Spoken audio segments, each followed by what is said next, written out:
Well, for us, we've got actually a few days of dry weather, which is good. I mean, the rain was spectacular, don't get me wrong. But now we need a few dry days for all that to sort of soak into the ground and everything get a little bit crustier, so that a lot of farmers are trying to get out in the field, but it's just kind of muddy out there.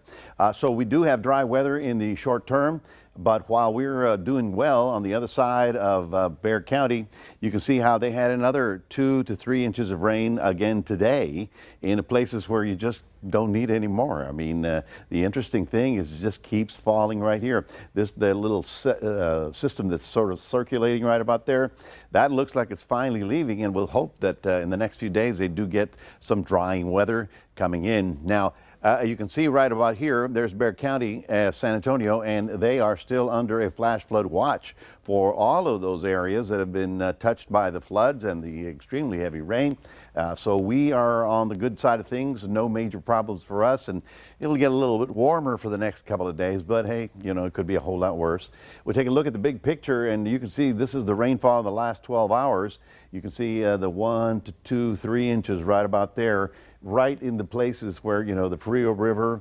And of course, you know, a lot of this water has fallen in an absolutely wonderful place. The only problem, you know, people have been having to suffer with this, but the rainfall is falling over lots of rivers and streams that are very valuable to us. Let me give you an idea of what's happened. These are the Texas lake levels changes in the last month. Lake Buchanan, which is north of Austin up toward Mason, is now at 97%, up from 67% a month ago, okay?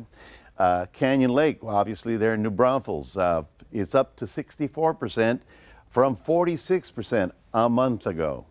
And Amistad Lake, which is Del Rio, has also come up, but not as dramatically because the water hasn't really got to that lake just yet, but it will be rising well above this 33.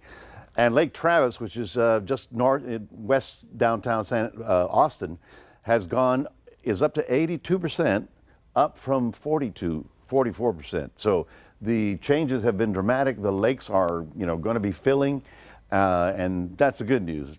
Problem is, you know what else has been going on. So we do have some tropical activity. This is Invest 93, has the potential to develop into a tropical system. The low is now over Florida, so it's not likely strengthening right now. Now you can say, what is all this mess over here? Every one of these lines is a different computer model, and it predicts the path of where it's going to go. So we have, you know, many choices. Thing is, what we're looking for is convergence, or agreement that they're all moving in the same direction. And you can see how we expect it to develop a little bit, but not much because it's so close to land. And then somewhere here in New Orleans, that's when the big turn is supposed to occur. If that stays on track, then Houston won't get much, although they get something in East Texas, but we don't think it's going to affect our weather just yet. But you know, in this time of year, you just got to watch it. All right, Saharan dust is something that will be over us for the next day or so. And of course, that's one of the reasons why we're getting dry and sunny, and temperatures are going to be warming up. Tomorrow, we're looking at a good 93 pretty much everywhere you go, 94 in Port Lavaca, and then in Cuero, you're going to get up to about 95 as well. And then as you can see on the 7-day, yeah, that temperature is going to be climbing up to the upper 90s by the time we get to Sunday. We'll be looking at 97. But at least it's dry for a couple of days. That's your 7-day forecast.